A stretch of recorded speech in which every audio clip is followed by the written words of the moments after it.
কিভাবে চায়না থেকে ডিপ্লোমা করে ক্যারিয়ারে উন্নতি করতে পারবেন, অথবা চায়না থেকে ডিপ্লোমা করলে কিভাবে আপনি অন্যদের চাইতে ক্যারিয়ারে এগিয়ে থাকবেন, আজকে এই বিষয়টা নিয়ে এই ভিডিওতে আলোচনা করব। আসসালামু আলাইকুম, আমি ইঞ্জিনিয়ার নয়ন আহমেদ। আলোচনা করব এই ভিডিওর মাধ্যমে চায়না থেকে ডিপ্লোমা কমপ্লিট করার পরে কিভাবে আপনার ক্যারিয়ারটা অন্যদের চাইতে একটু ভিন্ন হবে। অনেকেই আমরা যারা আছি বাংলাদেশে ডিপ্লোমা করে থাকি, এসএসসি পাস করার পরে আমরা ডিপ্লোমাতে অ্যাডমিশন নিয়ে থাকি। তো ডিপ্লোমা 4 বছরের কোর্স হয়। অনেক সময় যেটা দেখা যায় যে বাংলাদেশের ক্ষেত্রে আমাদের পাবলিক যে ইনস্টিটিউশনগুলো রয়েছে সেগুলোতে আমাদের অ্যাপ্লাই করতে হয়, আমাদের কারো হয় না, আবার আমাদের পছন্দ মতো সাবজেক্টও আসে না, এই একটা বিড়ম্বনা থাকে। বাট আপনি যদি চায়না থেকে ডিপ্লোমা করে থাকেন সেক্ষেত্রে যেটা হবে যে আপনি চায়নাতে একটা রেপুটেড ইউনিভার্সিটিতে করতে পারতেছেন, এবং চায়নার ডিপ্লোমার ডিউরেশন কিন্তু মাত্র 3 বছর, এবং সেই সাথে আপনার পছন্দের যে সাবজেক্ট আছে আপনি সেই সাবজেক্টেই অধ্যয়ন করতে পারবেন চায়নাতে উচ্চশিক্ষার জন্য। তো আপনি যত বেশি আর্লি চেষ্টা করবেন অ্যাপ্লাই করার জন্য, তত ভালো একটা স্কলারশিপ পাবেন। কারণ স্কলারশিপ নিয়ে আমি সবসময় বলে থাকি যে উচ্চশিক্ষার ক্ষেত্রে একটা ভালো স্কলারশিপ না হলে আপনার যে 3 বছর 4 বছর যে জার্নিটা রয়েছে সেটা একটু আপনার জন্য হার্ড হয়ে যায়। তো ভালো একটা স্কলারশিপ আপনাকে ভালো একটা শিক্ষা গ্রহণে এবং ভালোভাবে পড়াশোনায় মনোনিবেশ করাতে আপনাকে অনেক বেশি সাহায্য করবে। তো যে বিষয়টা নিয়ে আলোচনা করতেছিলাম যে কিভাবে চায়না থেকে ডিপ্লোমা করলে আপনি একটু ডিফারেন্ট হবে আপনার ক্যারিয়ারটা, এবং কেন হবে।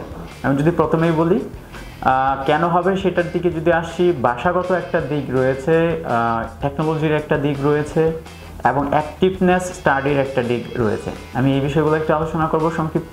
প্রথমে যদি বলি ভাষা, চায়নার বর্তমান যে চাইনিজ ভাষাটা রয়েছে সেটা বহির্বিশ্বের গুরুত্বপূর্ণতা আপনারা অনেকেই জানেন যে এইটা কতটুকু গুরুত্বপূর্ণ, এবং আপনার যদি সেই দক্ষতা থাকে, আপনার যদি সেই প্রফেশনালিটি থাকে, তাহলে আপনি কি আর্ন করতে পারবেন সেটা আপনি কিছুটা হলেও জানেন। এইসব বিষয় নিয়ে আমি বিভিন্ন ভিডিওতে আলোচনা করেছি। চাইনিজ ভাষা জানা থাকলে বিজনেসের ক্ষেত্রে কেমন উপকারিতা হয়, জবের ক্ষেত্রে কেমন হয়, চাইনিজ কোম্পানিগুলোতে জব পেতে কতটা সহায়ক হয়, বা বিভিন্ন প্রজেক্টগুলোতে দুভাষী হিসেবে কতটুকু অগ্রাধিকার পাওয়া যায়, এই বিষয়গুলো নিয়ে আমি আলোচনা করেছি। এরপর যদি আমি বলি টেকনোলজিটা নিয়ে যদি একটু বলি, আমরা সবাই জানি চায়না টেকনোলজিটা কতটুকু উন্নত।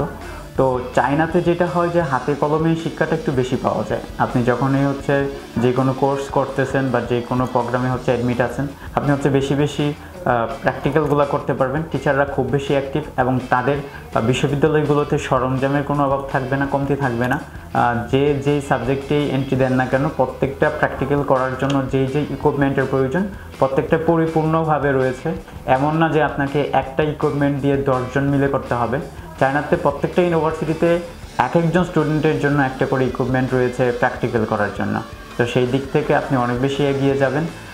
এরপরে যদি বলি পড়াশোনার ক্ষেত্রটা, অ্যাক্টিভনেস পড়াশোনা সেটা যে আপনি চাইলেও ক্লাস ফাঁকি দিতে পারবেন না, কারণ আপনি যাচ্ছেন চায়নাতে উচ্চশিক্ষার জন্য একটা ভালো স্কলারশিপ নিয়ে।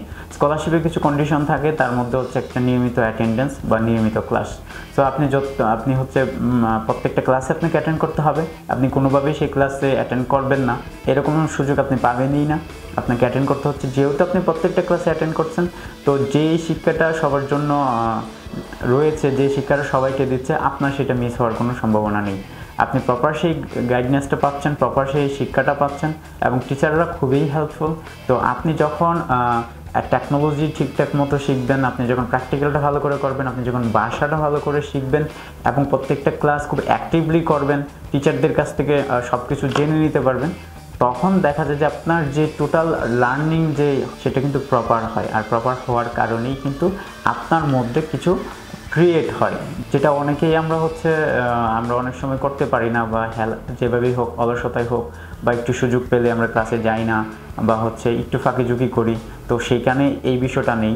তো যেহেতু আপনি প্রপার শিখতে পারতেছেন এবং আপনাকে ওই রুলসের মধ্যে থাকতে হচ্ছে, এবং কোনোভাবে আপনি স্কিপ করার কোনো অপশন নেই, তার মানে আপনি কিছু না কিছু শিখেছেন। যে শিক্ষাটা আপনি গ্রহণ করছেন সেই শিক্ষাটাই আপনার বাস্তব জীবনে কাজে লাগবে, সেই শিক্ষাটাই আপনার জবে কাজে লাগবে। আপনি যখন প্র্যাকটিক্যালগুলো করছেন, আপনি জবের ক্ষেত্রেও সেইগুলো ইউজ করবেন।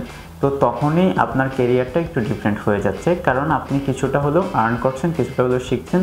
আপনার সেই শিক্ষার গুরুত্ব রয়েছে। আপনি যে শিখছেন সেটা যখন আপনি অ্যাপ্লাই করবেন, তখনই আপনি একটা ভালো জব পাচ্ছেন, ভালো একটা স্যালারি পাচ্ছেন, ভালো একটা পজিশন পাচ্ছেন। তো এইটাই যে চায়না থেকে ডিপ্লোমা করার পরে আপনার ক্যারিয়ারটা অন্যদের চাইতে কীভাবে একটু ডিফারেন্ট হয়। আশা করা যায় যে এই ভিডিওর মাধ্যমে কিছুটা হলেও বুঝতে পেরেছেন যে চায়না থেকে ডিপ্লোমা করলে কেন আপনার ক্যারিয়ারটা একটু ডিফারেন্ট হবে। এরপরে যদি আর দুই একটা পয়েন্ট বলি, সেটা হচ্ছে গ্লোবাল নেটওয়ার্ক। গ্লোবাল নেটওয়ার্ক বলতে আমরা বহির্বিশ্বটাকে বুঝে থাকি। তো আপনি যখন চায়না যাচ্ছেন সেটাও আপনার জন্য বহির্বিশ্ব, এবং চায়না থেকে যাওয়ার পরে আরও যখন হচ্ছে বিভিন্ন জায়গাগুলোতে আপনি কানেক্টিভিটি বাড়াবেন বা কানেক্ট হইতে পারবেন। যেহেতু চায়না একটা বিজনেস হাব, আমি সবসময় বলে থাকি চায়নাতে ওয়ার্ল্ড ওয়াইড বিজনেস করে থাকে, এখানে বিভিন্ন রকমের লোকজন আসে, যাতায়াত রয়েছে। আপনি যদি তাদের সাথে একটু কমিউনিকেশন করতে পারেন এবং হচ্ছে অনলাইন আর অফলাইন যেভাবেই হোক বিভিন্ন কোম্পানিগুলোতে আপনি একটু হচ্ছে আপনার সিভিগুলো প্রোভাইড করেন, একটু যোগাযোগ করেন, দেন আপনার একটা ভ্যালু বাড়বে। কারণ তারাও জানেন যে আপনি চায়না থেকে কিছু শিখতেছেন, আপনি চায়না আছেন মানে কিছু শিখতেছেন, তো তারাও আপনাকে হায়ার করতে আগ্রহ প্রকাশ করবে এবং আপনি কিন্তু একটা খুব ইজিলি গ্লোবাল মার্কেটেও আপনি জব পেয়ে যাবেন। এবং চায়নার যে গ্লোবাল মার্কেটগুলো রয়েছে, যেই প্রতিষ্ঠানগুলো রয়েছে, আপনি চাইলে সেগুলোতেও অ্যাপ্লাই করতে পারেন। কারণ তারা জানবে যে আপনি চায়নাতে পড়াশোনা করতেছেন, চায়না থেকে ডিপ্লোমা করতেছেন, তার মানে হচ্ছে আপনি চাইনিজটা শিখছেন বা আপনার মধ্যে চাইনিজের দক্ষতা আছে, তারা কিন্তু আপনাকে ইজি এন্ট্রি দেবে। আরেকটা বিষয় যদি একটু সংক্ষেপে আলোচনা করি, সেটা হচ্ছে চায়না ইউনিভার্সিটির গবেষণা কেন্দ্রগুলো যেগুলো থাকে আর কি। তো আমরা সবসময় বলে থাকি যে China research base university, China research base education, মানে রিসার্চ করা হয় এভরিডে, আপনি হচ্ছে সেই রিসার্চের অংশ হইতে পারবেন।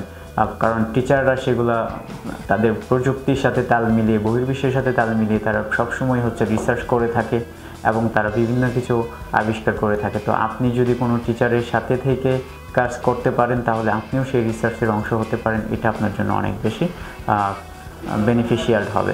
তো আশা করা যায় যে কেন হচ্ছে আপনি চায়না থেকে ডিপ্লোমা করলে একটু ডিফারেন্ট হবেন কিছুটা হলে বুঝতে পেরেছেন। ভালো থাকবেন, সুস্থ থাকবেন। আসসালামু আলাইকুম।